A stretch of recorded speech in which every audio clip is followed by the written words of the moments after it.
Hello guys, welcome to your YouTube channel ई family. सो आज के लेक्चर में मैं आपके लिए लेकर आया हूँ फिजिक्स का सेकंड लेक्चर, जो कि बहुत ज़्यादा इंपॉर्टेंट होने वाला है। आज के लेक्चर में मैं आपके लिए साइंटिफिक मेथड लेकर आया हूँ। साइंटिफिक मेथड होता क्या है, और जैसे कि जब हम नेचर्स के फिनोमिनास को उनकी प्रॉपर्टीज होती उनको समझते हैं, एंड देन उनके बेसिस पे हम फॉर्मूला बनाते हैं, कोई लॉ बनाते हैं। जब कोई हम लॉ बनाते हैं तो कैसे माना जाएगा कि ये लॉ है। 6 स्टेप्स हैं जो कि आपको फॉलो करने होते हैं। अगर कोई लॉ बनाने हैं तो वो स्टेप्स वेरीफाइड होनी चाहिए, वो कंप्लीटली एग्जैक्ट तरीके से सक्सेस होना चाहिए। देन आफ्टर अगर उन स्टेप को फॉलो करते हुए नेचर्स की फिनोमिना को उन स्टेप से फॉलो करते हुए ले आते हैं, एंड देन लास्ट में एक फॉर्मूला करके प्रेडिक्शन करते हैं, तब जाके हम उसे कहेंगे ये आपका एक लॉ तैयार है। फॉर एग्जाम्पल, मैं किसी नेचर्स के फिनोमिना को, कोई भी फिनोमिना है, मैंने उसको लिया एंड देन मैं क्या किया, उसको ले आके डीपली नॉलेज गेन की। जब उसके बाद उनके अंदर मतलब कि जब हर चीज नॉलेज गेन कर ली मैंने उसके अंदर से, देन आफ्टर मैंने क्या किया, उसका एक फॉर्मूला क्रिएट कर दिया। और फॉर्मूला क्रिएट करने के बाद मैंने कहा ये लॉ है। लेकिन कुछ लोग माने कैसे मैं मान लूं कि ये लॉ है, कुछ लोग कहेंगे। और जब इसको बनाना है तो हमें क्या करना है, इसके बाद प्रेडिक्शन करना है। आखिर ये लॉ एप्लीकेबल है कि नहीं, ये फॉलो कर रहा है कि नहीं। हमने तो बना दिया, बट इसे एप्लीकेबल भी तो होना चाहिए। जैसे किसी चीज को कंट्रोल, किसी को भी कंट्रोल करना होगा तो हम इसको यूज करेंगे, और या फिर कुछ प्रेडिक्शन करना होगा तो फिर यूज करेंगे। मतलब कहाँ पे इसका यूज हो रहा है, अगर ये यूज हो रहा है तो ये करेक्ट है या नहीं। तो ये सब बहुत इंपॉर्टेंट होते हैं। तो चलिए देखते हैं 6 स्टेप। फर्स्ट मैं बता दूं, जो साइंटिफिक मेथड जो होता है, नेचुरल के फिनोमिना को हम स्टेप बाय स्टेप समझते हैं। देन आफ्टर हम एक लॉ क्रिएट करते हैं। लॉ क्रिएट करने के बाद फिर हम उसका प्रेडिक्शन करते हैं या फिर कंट्रोल करते हैं। फॉर एग्जांपल, हमें बनाना है एरोप्लेन बनाना है, तो हमें कितना लोड ले जाने के लिए कितने बड़े विंग्स बनाने पड़ेंगे, कितना थ्रस्ट का जेट इंजन लगाना होगा जो कि उसको थ्रस्ट प्रोड्यूस करेगा। तो जब तक हम नेचर्स की फिनोमिना को समझेंगे नहीं, और उसके बेसिस पे, फॉर एग्जांपल मैंने छोटा विंग्स लगा दिया और इतना ज्यादा लोड रख दिया, इतने मतलब कि 100 लोगों को बैठा दिया, और क्या होगा, ब्लास्ट हो गया, मतलब उसे पेट्रोल रहता है, ब्लास्ट हो गया तो प्रॉब्लम होती है। तो इसलिए पहले नेचर्स की फिनोमिना को समझो, देन आफ्टर प्रैक्टिकल करो, देन आफ्टर हम उसको प्रेडिक्शन करें। अगर ये प्रेडिक्शन फॉलो होता है, अगर वो प्रेडिक्शन फॉलो होता है, करेक्ट होता है, देन आफ्टर उनसे कहेंगे ये एक साइंटिफिक मेथड तरीके से लॉ है, इसे हम कहीं भी यूज कर सकते हैं। First step observation. Scientific method का फर्स्ट स्टेप क्या होता है, ऑब्जर्वेशन। ऑब्जर्वेशन क्या है, मैं किसी ऑब्जेक्ट को लिया और उसके छोड़ दिया, उसको मैंने छोड़ दिया, अब वो क्या किया, नीचे गया। तो ये मैंने ऑब्जर्व किया, एरोप्लेन फ्लाइंग कर रहा है, मैंने सिर्फ देखा, उसको ऑब्जर्व किया। ये हो गया, पंछी उड़ रही है, बर्ड्स उड़ती है, तो मैंने क्या किया, ऑब्जर्व किया सिर्फ, और मैंने कुछ नहीं किया। ऑब्जर्व करने के बाद फिर कंट्रोल एक्सपेरिमेंट। सेकेंड हमारा पॉइंट जो है कंट्रोल्ड एक्सपेरिमेंट। कंट्रोल एक्सपेरिमेंट क्या मतलब, कंट्रोल एक्सपेरिमेंट मतलब ये है, मैं क्या किया, मैंने लिया जो मैंने ऑब्जर्व किया था, मैं उसको क्या किया, लैब में लेकर एक्सपेरिमेंट किया।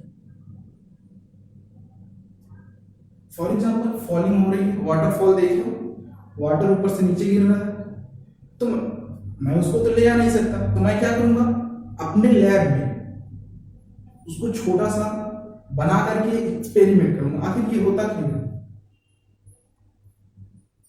और जब इन सब की मतलब मैं ऑब्जर्व कर लिया, देन आफ्टर मैंने क्या किया, उसको कंट्रोल एक्सपेरिमेंट। देन आफ्टर क्या होता है, जो हमारा थर्ड पॉइंट है वो है कि एनालिसिस करना। एनालिसिस करने का मतलब ये है मैंने कोई बॉडी ली, उसको नीचे छोड़ा, तो वो गया क्यों नीचे। ऑब्जर्व तो मैंने क्या किया, एक्सपेरिमेंट कर लिया, अब मुझे एनालिसिस भी तो करना है, आखिर ये गया क्यों नीचे। ऐसी कौन सी फोर्स लग रही है जो मैंने बॉडी को छोड़ा तो नीचे चला गया, उसे यहाँ भी यहीं पे रुका रहना चाहिए या फिर इधर जाना चाहिए, वो नीचे ही क्यों गया? तो मैंने क्या किया, उसका एनालिसिस। और जब मैं एनालिसिस कर रहा था तो मैं देखा इतना ऊपर से मैं छोड़ रहा हूँ तो थोड़ा देर लग रहा है, इतना ऊपर से छोड़ रहा हूँ थोड़ा मतलब कि जल्दी में वो नीचे गिर जा रहा है।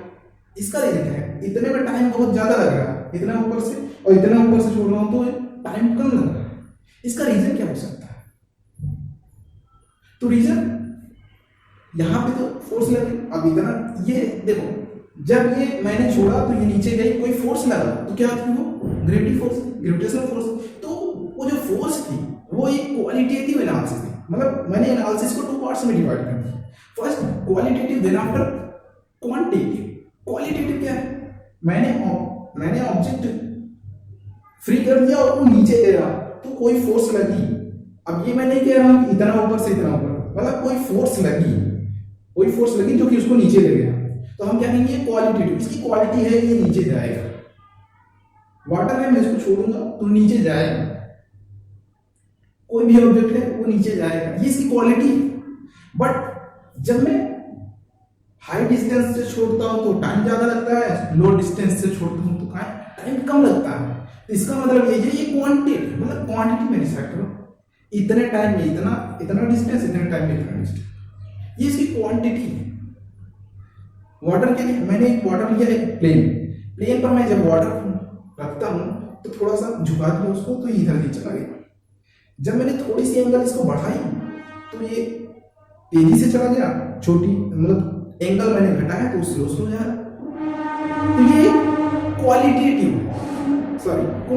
मतलब क्वांटिटी को मैंने क्या ऑब्जर्वेशन कर रहा हूँ, क्वांटिटी का एनालिसिस कर रहा हूँ, एंड देन मैं ऐसे कर रहा हूँ, ये नीचे जा रहा है, कोई फोर्स लग रहा है क्योंकि ये नीचे जा रहा है। मैंने वाटर रखा, प्लेन को इधर किया, ये नीचे जा रहा है, कितना एंगल किया कितना, इससे मतलब नहीं है, ये है क्वालिटेटिव। बट मैंने इतना एंगल किया, इतनी क्वांटिटी गई, या फिर इतना एंगल किया, इतना स्लो गया, तो हम इसे क्या कहेंगे? ये है क्वांटिटेटिव एनालिसिस। सो हमारा थर्ड पॉइंट ये बहुत इंपॉर्टेंट था, क्वालिटेटिव एंड क्वांटिटेटिव। बहुत कंफ्यूजन होता है, वीडियो चल रही है। चलिए देखते हैं हमारा जो फोर्थ पॉइंट है, बहुत इंपॉर्टेंट है। अब देखिए फॉर एग्जांपल मैंने एक बॉडी देखी, बॉडी में मास है, वो मूव कर रहा है, बॉडी है उसमें मास है, वो मूव कर रहा है, इसका मतलब उसके अंदर एनर्जी है, तभी तो वो मूव कर रहा है, नहीं तो वो स्पेस में रुका होता। मैंने क्या किया? एक फॉर्मूला क्रिएट करने का, तो लॉ है हाफ एम स्क्वायर, क्योंकि मैंने उसकी मैथमेटिकल मॉडलिंग की।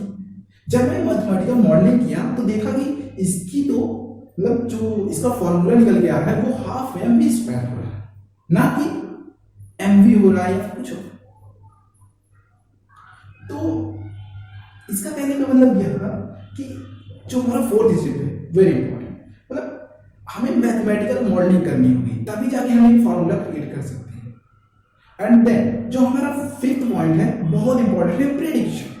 अगर किसी तरह से मैंने मैथमेटिकल मॉडलिंग कर ली तो हमें प्रेडिक्शन करना हो। आखिर ये फॉर एग्जांपल ये जब मैंने बताया कि एक मास है, इतना डिस्टेंस जाता है, एक पोटेंशियल एनर्जी और काइनेटिक एनर्जी, दो एनर्जीज हैं, होती हैं बॉडी में, दो एनर्जी चॉइस पर। जब मैं उसे ऊपर से ग्रेविटी से ऊपर ले जाता हूँ तो उसके अंदर पोटेंशियल एनर्जी होती जाती है, और जब मैं उसे मूविंग कराता हूँ, जब वो कहीं जाता है तो काइनेटिक एनर्जी हो जाती है। तो मैं क्या किया, मैंने फार्मूला क्रिएट कर दिया और मैं देखा कि जो हमारा काइनेटिक और potential energy both are equal to each other. तो हमने क्या किया, जब मैं इतना डिस्टेंस से उठाऊंगा, मतलब कि किसी बॉडी को मैं ऊपर उठाया और उसके बाद में उसे छोड़ दिया, उसको उठाने में मेरी एनर्जी गई, जब मेरी एनर्जी उसको उठाने गई तो जब नीचे जाएगा कितना डिस्टेंस ट्रेवल करेगा, ये मैंने प्रेडिक्शन की। जब मैंने प्रेडिक्शन, अगर ये फॉल्सिफिकेशन होता तो ये लॉ हमारा बेकार हो जाएगा, जो मैंने 6 स्टेप्स किए हैं ये सब बेकार हो जाएगा। अगर ये फॉल्सिफिकेशन ना हो, करेक्ट हो जाता है, हमारा वेरीफाई हो जाता है, तो हम क्या कहेंगे, ये हमारा एक रूल है, तब हम इसके बेसिस पे हर एक वर्क करने का प्रयास करेंगे। और देखिए क्या होता है, मून और सन और अर्थ के बीच में जब मून आता है तो जैसे आज आ गया तो क्या होगा, हमने एक लॉ बनाया, इन तीनों की स्टडी की, कितने देर में कितना रोटेशन जाता है, कैसी इसकी रोटेशन है, हर चीज मैंने नॉलेज गेन करनी इसके बारे में। बट क्या हुआ, अब आई प्रेडिक्शन की, नॉलेज गेन की, देन आफ्टर इसको कंट्रोल एक्सपेरिमेंट किया, मतलब ऑब्जर्वेशन किया था तो मैंने, उसके बाद कंट्रोल एक्सपेरिमेंट, आफ्टर एनालिसिस किया, हर चीज एनालिसिस किया, आखिर होता क्या है, कैसे होता है, क्यों होता है, ये सब एक एक पॉइंट मैंने एनालिसिस कर लिया। देन आफ्टर क्या हुआ, मैं क्या किया, अगर वो एनालिसिस मैंने कर ली, फॉर्मूला मैंने डेवलप कर लिया, तो प्रेडिक्शन तो करना होगा। मैंने देखा कि सन और अर्थ के बीच में मून आता है, तो कितने साल, कितने महीने, कितने दिन और कितने टाइम पे आएंगे, हर चीज इसके बारे में मैंने भविष्यवाणी कर दी। तो वो दिन आया, वो टाइम है, अगर उस दिन ऐसा नहीं हुआ तो हमारा सब बेकार हो जाएगा मेहनत, बट अगर हो गया तो हम उसे कहेंगे एक लॉ क्रिएट हो गया। सो ये था हमारा साइंटिफिक मेथड जो कि बहुत इंपॉर्टेंट था। तो चलिए इस साइंटिफिक मेथड में कुछ और पॉइंट है जो कि बहुत इंपॉर्टेंट है। There is no final theory in the science में कोई ऐसी फाइनल थ्योरी है ही नहीं जिस पे, मतलब फॉर एग्जांपल लेते हैं हमारा जो लाइट है, लाइट क्या होता है, सीधी में चलता है, एक स्ट्रेट में चलता है। बहुत समय तक यही था कि लाइट स्ट्रेट में चलती है, ये नहीं था कि लाइट वेव में चलती है। बहुत से साइंटिस्ट इस पर साइंटिफिक मेथड तरीके से प्रूव भी किए। तो एक साइंटिस्ट है, उन्होंने कहा नहीं, लाइट एक वेव में चलती है, लाइट वेव में चलती है। तो हम ये नहीं कहेंगे कि नहीं, जिसने फर्स्ट जिन्होंने बताया कि लाइट स्ट्रेट में चलती है, अब तुम कैसे कह सकते हो कि लाइट एक वेव में चलती है, उसने साइंटिफिक तरीके से प्रूफ किया। तो वो कहेगा मैंने भी तो साइंटिफिक तरीके से प्रूफ किया। तो it's a very important point that हमारे साइंस में, हमारे फिजिक्स में कोई ऐसी फाइनल थ्योरी है ही नहीं। अगर वो थ्योरी, कोई भी मैं लॉ बनाता हूं, अगर कोई अनदर लॉ आता है और उसको ब्रेक करता है, तो हाँ, अगर उसने साइंटिफिक तरीके से उसको फॉलो किया है, उस रूल्स को फॉलो किए हैं, तो वो रूल अप्लीकेबल होगा और करेक्ट होगा। जैसे कि कुछ समय पहले ये था कि हमारा अर्थ है वो रुका हुआ है, सन उसके चारों चक्कर लगा रहे हैं। बट क्या हुआ, एक साइंटिस्ट है, उन्होंने कहा नहीं, सन रोटेट कर रहा है, अर्थ रोटेट कर रहा है बट सन रुका हुआ है, अर्थ रोटेट कर रहा है बट सन रुका हुआ है। तो जिन्होंने ऐसा बोला उनको बहुत बड़ी सजा दे दी, क्योंकि उन्होंने हमारे जो धर्म में लिखा हुआ कि ऐसा नहीं होता, तो तुम रूल के खिलाफ, मतलब तुम एक जो लॉ बनाना है उसको तोड़ रहे हो, तो इसलिए उसको मतलब बहुत बड़ी सजा दे दी है। इससे ये हुआ कि नहीं, जब कई साइंटिस्ट मिलकर इस पे बात किए तो उन्होंने कहा नहीं, ऐसा नहीं होना चाहिए। अगर कोई लॉ बनती है और वो फॉलो होती है तो हम उसे एक्सेप्ट करेंगे, ना कि हम उसे रिजेक्ट करेंगे। क्या होता है, आदमी के अंदर ये होता है बहुत सारे कि एक ही पहलू देखने की ज्यादा होती है। अगर उन्होंने एक पहलू देखा और उसको साइंटिफिक तरीके से प्रूफ किया और देन आफ्टर प्रेजेंट कर दिया तो वो करेक्ट हो गया। बट जो सेकेंड वाला था, जो कोई और साइंटिस्ट है, उन्होंने कहा तुमने तो इसी तरफ से देखा था, मैं दोनों तरफ से देख कर आ रहा हूं, मैं दोनों तरफ से देख कर आ रहा हूं, तो ये होगा। तो इसका मतलब कि हम ये नहीं कहेंगे कि यही रूल अप्लीकेबल होगा। इट्स वेरी इंपॉर्टेंट पॉइंट, जो कि जब भी कोई रूल यहाँ पे आता है, हमारे लॉ में आते हैं, साइंटिफिक तरीके से प्रूव होते हैं, तो हम उसको वेलकम करेंगे, ना कि हम रिजेक्शन। तो ये बहुत इंपॉर्टेंट पॉइंट था। तो अगले लेक्चर में बहुत इंटरेस्टिंग लेक्चर होने वाला है, जो अगला लेक्चर होने वाला है बहुत इंटरेस्टिंग लेक्चर होने वाला है। चलिए देखते हैं अगला लेक्चर।